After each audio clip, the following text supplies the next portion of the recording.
Hello दोस्तों, स्वागत है आपका आपके यूट्यूब चैनल में। आज हम यहाँ पर आपको ब्लड की सेकंड क्लास के बारे में बताने जा रहे हैं। रक्त का संगठन दो प्रकार से होता है। पहला हो जाएगा प्लाज्मा, दूसरा हो जाएगा रुधिराणु। प्लाज्मा के बारे में पहली क्लास में जानकारी दी गई थी।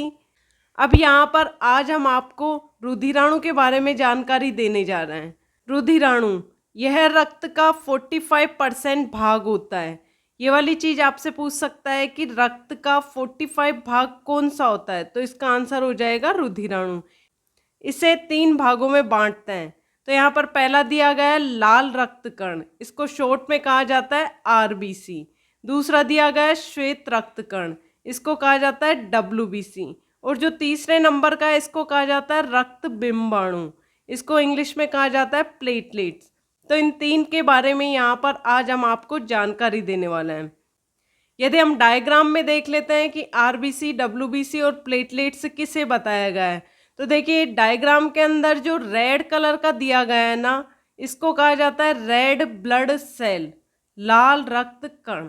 और जो इसके अंदर सफ़ेद रंग का है ये क्या हो जाएगा, वाइट ब्लड सेल हो जाएगा। और जो ये थोड़ा सा स्टार जैसा बना हुआ है ना शेप में, इसको कहा जाएगा प्लेटलेट। तो ये वाली चीज़ पे आपको ध्यान रखनी है। यहाँ पर सबसे पहले आज हम पढ़ने जा रहे हैं लाल रुधिर कणिकाओं के बारे में, आरबीसी। इसका वैज्ञानिक नाम है इरिथ्रोसाइट। ये वाला क्वेश्चन कई बार पूछा गया है, इस पे स्टार लगा लीजिए। क्वेश्चन ऐसा पूछा जाता है कि आरबीसी को और किस नाम से जाना जाता है, तो इसका आंसर हो जाएगा इरिथ्रोसाइट से। ये साइज में गोल आकार की होती है, तो ये वाली चीज पे आपको ध्यान रखनी है। इसका निर्माण 2 जगह होता है, वयस्क में तो हो जाएगा अस्थि मज्जा में, और जो भ्रूण में होता है तो इसका निर्माण हो जाएगा यकृत के अंदर। तो ये क्वेश्चन इस तरीके से आपको पूछेगा कि आरबीसी का निर्माण वयस्क में कौन सी जगह पर होता है, तो इसका आंसर हो जाएगा अस्थि मज्जा में। और यदि आपसे सेकंड क्वेश्चन ये पूछ ले कि भ्रूण के अंदर आरबीसी का निर्माण कहाँ पर होता है, तो इसका आंसर हो जाएगा यकृत में। आरबीसी का जीवन काल होता है 120 दिन। इसके ऊपर भी क्वेश्चन कई बार पूछा गया है कि आरबीसी का जीवन काल कितना होता है, तो इसका आंसर हो जाएगा 120 दिन। आरबीसी की मृत्यु कहाँ होती है, प्लीहा के अंदर होती है, स्प्लीन के अंदर होती है। तो इसके ऊपर भी क्वेश्चन कई बार पूछा गया है। बहुत इंपॉर्टेंट लाइन दी गई है यहाँ पे, इनको एक एक को समझना है और याद करते हुए चलना है। यहाँ पर बताया गया है कि खराब हुई आरबीसी स्प्लीन तथा यकृत में जाकर नष्ट हो जाती है। स्प्लीन को आरबीसी का कब्रिस्तान कहा जाता है। ये वाला क्वेश्चन कई बार पूछा गया है कि आरबीसी का कब्रिस्तान किसे कहा जाता है, तो इसका आंसर हो जाएगा प्लीहा स्प्लीन। दूसरा पॉइंट दिया गया है कि आरबीसी का मुख्य कार्य है ऑक्सीजन तथा CO2 का परिवहन। आपसे क्वेश्चन ये पूछ सकता है कि ऑक्सीजन तथा CO2 का परिवहन कौन सी कणिकाएं करती है, तो इसका करेक्ट आंसर हो जाएगा आरबीसी। आपको यहाँ पर एक चीज और बता देते हैं, जो ये आरबीसी होती है ना, इसके अंदर केंद्रक एब्सेंट होता है। ये क्या होता है, एब्सेंट होता है। तो ये वाली चीज पे आपको ध्यान रखनी है। मैं यहाँ पर आपको एक इंटरेस्टिंग क्वेश्चन पूछती हूँ।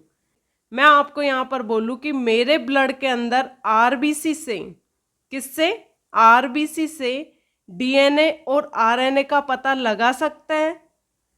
इसका आंसर आप कमेंट बॉक्स में दीजिए, यस या नो। यस तो क्यों और नो तो क्यों, रीजन सहित आप आंसर कीजिए कमेंट बॉक्स में। मैं आपको यहाँ पर बता देती हूँ कि जो आरबीसी होती है ना हमारे ब्लड के अंदर, उसके अंदर केंद्रक एब्सेंट होता है। ठीक है, केंद्रक एब्सेंट है तो इसके अंदर डीएनए भी नहीं होगा, आरएनए का पता भी नहीं लगा सकते, वो इसकी वजह से, केंद्रक की वजह से। तो इसका आंसर हो जाएगा नहीं, हम आरबीसी से डीएनए और आरएनए का पता नहीं लगा सकते। यदि इसके अंदर केंद्रक प्रेजेंट होता तो इसके अंदर डीएनए और आरएनए का भी पता लगा लेते हैं। डीएनए और आरएनए, इसका पता हम किससे लगा लेते हैं, नाखून से लगा लेते हैं, बाल से लगा लेते हैं, थूक से लगा लेते हैं। इन सब से हम डीएनए का पता लगा सकते हैं, लेकिन आरबीसी से हम डीएनए का पता नहीं लगा सकते। ये वाली चीज़ पे आपको ध्यान रखनी है। और आपको यहाँ पर बता दें कि रुधिराणु सबसे ज़्यादा आरबीसी के अंदर प्रेजेंट होता है, कितना, 95%। तो ये वाली चीज़ पे आपको ध्यान रखनी है, इस पे भी क्वेश्चन पूछा गया है। आरबीसी में हीमोग्लोबिन पाया जाता है और हीमोग्लोबिन के कारण ही रक्त का लाल रंग होता है। ये वाला क्वेश्चन भी पूछा गया है। अब यहाँ पर बात की जाए मेल और फीमेल के अंदर कितना हीमोग्लोबिन होना चाहिए, ये वाली चीज़ आपको ध्यान रखनी है कि पुरुष के अंदर हीमोग्लोबिन का स्तर 149 m प्रति 100 ml होता है और जो फीमेल का हीमोग्लोबिन होता है वो होता है 139 प्रति 100 ml होता है। तो ये वाली चीज़ पे आपको ध्यान रखनी है। और हीमोग्लोबिन की कमी से होने वाला रोग कौन सा हो जाएगा, एनीमिया। ये वाला क्वेश्चन कई बार पूछा गया है कि हीमोग्लोबिन की कमी के कारण कौन सा रोग होता है, तो इसका आंसर हो जाएगा एनीमिया। आपको यहाँ पर ये चीज़ तो बहुत अच्छे से समझ आ गई कि हीमोग्लोबिन की कमी के कारण कौन सा रोग हो जाता है, एनीमिया हो जाता है। यदि आपको यहाँ पर हीमोग्लोबिन की जगह आरबीसी दे देता, क्या दे देता, आरबीसी, या यहाँ पर दे देता ब्लड दे देता, या फिर यहाँ पर आयरन दे देता, आयरन की कमी से Fe, ये चारों चीजें ऑप्शन में दे देता, तो आप क्या आंसर टिक करते हैं, तो इसका करेक्ट आंसर हो जाता ऑल, इसके सभी सही थे। यदि आपको यहाँ पर ऑप्शन में हीमोग्लोबिन दे, चाहे आरबीसी दे, चाहे ब्लड दे, चाहे आयरन दे, इन चारों में से कुछ भी दे, तो इसका आंसर हो जाएगा ये चारों ही। यहाँ पर जो एनीमिया रोग हो जाता है उसको कौन सी दवाई दी जाती है, आयरन की दवाई दी जाती है। तो इन सब चीज़ों को आपको ध्यान रखना है, बहुत इंपॉर्टेंट है, स्टार लगा लीजिए एक एक लाइन इसका। अब यहाँ पर बात करते हैं श्वेत रुधिर कणिकाएं, WBC। इसका वैज्ञानिक नाम है ल्यूकोसाइट। इस पे भी क्वेश्चन कई बार पूछा गया है। आपको यहाँ पर एक बहुत इंपॉर्टेंट चीज़ बता देते हैं कि हीमोग्लोबिन होता है ना, ये WBC के अंदर एब्सेंट होता है, और ये एब्सेंट होता है तो इस कारण इसका रंग कौन सा हो जाएगा, श्वेत रुधिर होता है। इसका निर्माण अस्थिमज्जा में होता है, बहुत इंपॉर्टेंट है, मृत्यु रक्त में होती है इसकी। ये वाली चीज़ पे आपको ध्यान रखने है। इसका जीवन काल 2 से 4 दिन का ही होता है केवल, और इसकी संख्या 8000 से 10,000 के बीच में होती है। इसके अंदर केंद्रक उपस्थित होता है, केंद्रक उपस्थित है तो इसके अंदर DNA RNA का पता लगा सकते हैं। ये डायग्राम में आप देख सकते हैं, ये डायग्राम है ल्यूकोसाइट WBC का। यदि यहाँ पर WBC के आकार की बात की जाए तो इसका आकार हो जाएगा अनिश्चित होता है। और जो ये WBC होता है ना, इसका मुख्य कार्य क्या होता है, रोगों से रक्षा करना। ये चीज़ पे आपको ध्यान रखना है। इसके कार्य है, यह हमारे शरीर में प्रतिरक्षी तंत्र को मजबूत बनाती है एवं रोगों से सुरक्षा प्रदान करती है। ये वाली चीज़ यहाँ पर बता दी गई है, बहुत इंपॉर्टेंट है। क्वेश्चन आपसे ये पूछ लेगा कि रोगों से सुरक्षा कौन प्रदान करता है, रोगों से रक्षा कौन करता है, तो इसका आंसर हो जाएगा WBC। यह जीवाणुओं को नष्ट करती है, इसलिए इसे शरीर का रक्षक एवं रक्त का पुलिसमैन कहते हैं। ये वाला क्वेश्चन भी बहुत इंपॉर्टेंट है कि रक्षक किसे कहा जाता है, गार्ड सेल किसको कहा जाता है, तो इसका आंसर हो जाएगा WBC को।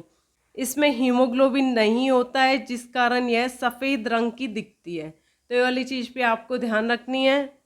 WBC 2 प्रकार की होती है, कौन कौन सी हो जाएगी, कणिका युक्त, अकणिका युक्त, ग्रेन्युलोसाइट, एग्रेन्युलोसाइट इंग्लिश में कहा जाए तो। जो ग्रेन्युलोसाइट होते हैं वो 3 प्रकार के होते हैं। पहला हो जाएगा न्यूट्रोफिल्स, दूसरा हो जाएगा बेसोफिल्स, तीसरा हो जाएगा इओसिनोफिल्स। और जो एग्रेनुलोसाइट हो जाएंगे ये हो जाएंगे 2 प्रकार के, पहला हो जाएगा मोनोसाइट, दूसरा हो जाएगा लिम्फोसाइट। जो ये न्यूट्रोफिल्स होते हैं ना, ये सर्वाधिक मात्रा में पाए जाते हैं और बेसोफिल सबसे कम मात्रा में पाए जाते हैं।